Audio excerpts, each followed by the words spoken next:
കഴിഞ്ഞ ഒരു വർഷക്കാലമായി കേരളത്തിലെ 9 സർവകലാശാലകളിൽ വിസിമാരെ നിയമിക്കാത്തതുമൂലം സർവകലാശാലകളുടെ പ്രവർത്തനം കുത്തഴിഞ്ഞിരിക്കുകയാണെന്നും അടിയന്തരമായി വിസിമാരെ നിയമിക്കാൻ ചാൻസലർ കൂടിയായ ഗവർണർക്ക് നിർദ്ദേശം നൽകണമെന്നും ആവശ്യപ്പെട്ടുള്ള ഹർജിയിൽ എതിർകക്ഷികൾക്ക് നോട്ടീസ് അയക്കാൻ ഹൈക്കോടതി ഡിവിഷൻ ബെഞ്ച് ഉത്തരവായി. സെർച്ച് കമ്മിറ്റി രൂപീകരിക്കാനുള്ള അധികാരം സർക്കാരിനാണെന്നും ചാൻസലർക്ക് അല്ലെന്നുമുള്ള അഡ്വക്കേറ്റ് ജനറൽ ഗോപാലകൃഷ്ണക്കുറുപ്പിന്റെ വാദം കോടതി റെക്കോർഡ് ചെയ്തു. എന്നാൽ സുപ്രീം കോടതി വിധി പ്രകാരം വിസിമാരുടെ നിയമനത്തിൽ സർക്കാരിന് ഇടപെടാൻ അധികാരമില്ലെന്നും നിയമന അധികാരിയായ ചാൻസലറാണ് കമ്മിറ്റി രൂപീകരിക്കേണ്ടതെന്നും ഹർജിക്കാരിക്ക് വേണ്ടി ഹാജരായ സീനിയർ അഭിഭാഷകൻ ജോർജ് പൂന്തോട്ടം ചൂണ്ടിക്കാട്ടി. ഹർജി തുടർവാദത്തിനായി ജനുവരി 11 മാറ്റി. തിരുവനന്തപുരം യൂണിവേഴ്സിറ്റി കോളേജിൽ ധനതത്വശാസ്ത്ര അധ്യാപികയായിരുന്ന ഡോക്ടർ മേരി ജോർജാണ് ഹർജി ഫയൽ ചെയ്തത്. പൊതുതാൽപര്യ ഹർജിയായാണ് കേസ് ഹൈക്കോടതി പരിഗണിച്ചത്. Kerala, MG, CUSAT, Kannur, KTU, Malayalam, agriculture,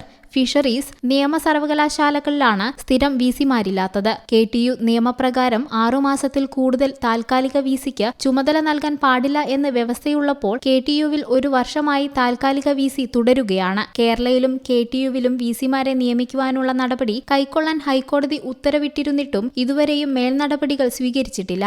സർവകലാശാല പ്രതിനിധിയെ സെർച്ച് കമ്മിറ്റിയിലേക്ക് നിർദ്ദേശിക്കാൻ സർവകലാശാലകൾ തയ്യാറാകാത്തതാണ് സെർച്ച് കമ്മിറ്റി രൂപീകരിക്കാൻ വൈകുന്നത്. നിരവധി തവണ രാജ്ഭവൻ യൂണിവേഴ്സിറ്റി പ്രതിനിധിയുടെ പേര് നിർദ്ദേശിക്കാൻ ആവശ്യപ്പെട്ട് യൂണിവേഴ്സിറ്റിക്ക് അയച്ച കത്തുകൾ അവഗണിക്കുകയായിരുന്നു. ഈ സാഹചര്യത്തിൽ UGC ചട്ടപ്രകാരം കമ്മിറ്റി രൂപീകരിച്ച് വിസി നിയമനങ്ങൾ നടത്താൻ ചാൻസലർമാരായ ഗവർണർക്കും ചീഫ് ജസ്റ്റിസിനും നിർദ്ദേശം നൽകണമെന്നാണ് ഹർജിയിൽ ആവശ്യപ്പെട്ടിട്ടുള്ളത്. ചാൻസലർ കൂടിയായ ഗവർണർ, ചീഫ് ജസ്റ്റിസ്, കേരള സർക്കാർ, UGC, AICTE, ബാർ കൗൺസിൽ, എല്ലാ യൂണിവേഴ്സിറ്റി രജിസ്ട്രാർമാർ എന്നിവരെ എതിർകക്ഷികളാക്കിയാണ് ഹർജി ഫയൽ ചെയ്തിട്ടുള്ളത്.